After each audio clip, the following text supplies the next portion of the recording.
I believe that we are our own worst enemies. We hold ourselves back. We hold ourselves back from having fun, from accomplishing something. And not everybody's like this. I always envy those people who are the life of the party. They just show up somewhere and they have a good time instantly, and they could connect to anybody. For me, my biggest problem is that I have a social anxiety disorder, and it sucks, but it's this thing in you, it's this thing in you that holds you back. It's like a force, and you can feel it just holding you down, and it's very hard to fight it. Some people lose the battle. I'm at a point, I don't think I'm like severe, so I could actually, I can overcome it at times. But it's taught me a big lesson. The easy answer when you have something like this, and even if you don't have this, you still may be a person who, well,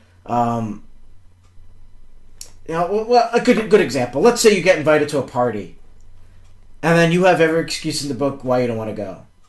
You're like, I don't want to go. I don't know this. I'd rather stay home and watch the game. I'd rather watch a movie. I don't want to go. You could just be lazy, and it's that laziness you have in you that you don't want to get dressed up. You don't want to go drive. You don't want to go deal with that. You may be a person who downright hates parties, But what happens when you do go? When you actually say, okay, I'll go. A lot of times it turns out to be great. It's fun. Cool things may happen.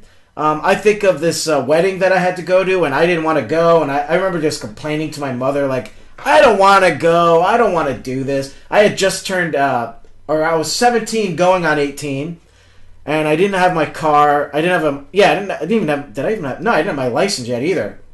So I didn't, I was just like, I just want to stay home. Just tell them I'm sick. But I ended up going, and even through the first, hour or so of the wedding, I'm just sitting at the table, just like, And at one moment I get up and I run into this girl, and I don't know, I think she asked me to dance, or I asked her, but it wasn't anything that was on my mind. I had no plans of asking any girl to dance. I just wanted to leave. And somehow we had a dance. And then we started talking. And when the wedding was over, and we go back to my aunt's house, and she was there, and we're all in this room watching movies on the TV, and she's sitting right next to me, and then she puts her head on my shoulder, and we're just hanging out the whole time, and I was having a great time. I didn't want to leave that room. And I thought, what if I would have missed this?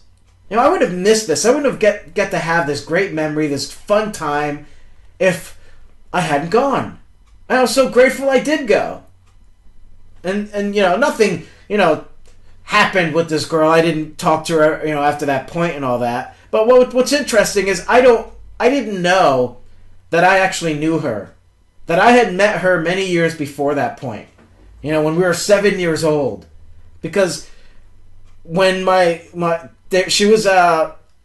she knew my cousins. She was related to my cousins from their other side of their family.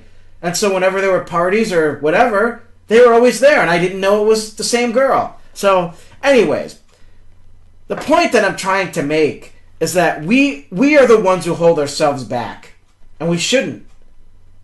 You may have something come up, and your soulmate may be there, but because you didn't go, you'll never get to meet them. Or if you're going to job interviews, because this, a lot of us just get sick of it eventually. If you're looking for jobs and you can't find one, you just get tired of it. And eventually you just start skipping interviews. But what if that one place that you didn't go to is your dream job? And you don't know it because you didn't go. Something that, I think this has a lot to do with risk as well. Something that you should take a chance on and do, but you don't because you hold yourself back. Whether it's some kind of fear you have, you're not willing to take that chance, so you let fear take over you. But if you had just gone and just done it, something good, could happen. Relating to working online, just to wrap this up, I think of solo ads. I wasn't willing to do solo ads. I didn't want to spend the money. It sounded complicated. I didn't know what they were. So I spent 8 months doing free methods, and I got nowhere. And eventually I just said, this isn't working. I can't keep doing something that doesn't work. I need to make an income. So finally I took a chance, and I ordered my first solo ad, and I couldn't believe how easy it was. It was quick, it was fast, and then suddenly there I am making sales. As a matter of fact, right now, as I'm recording this video, I'm running a solo ad.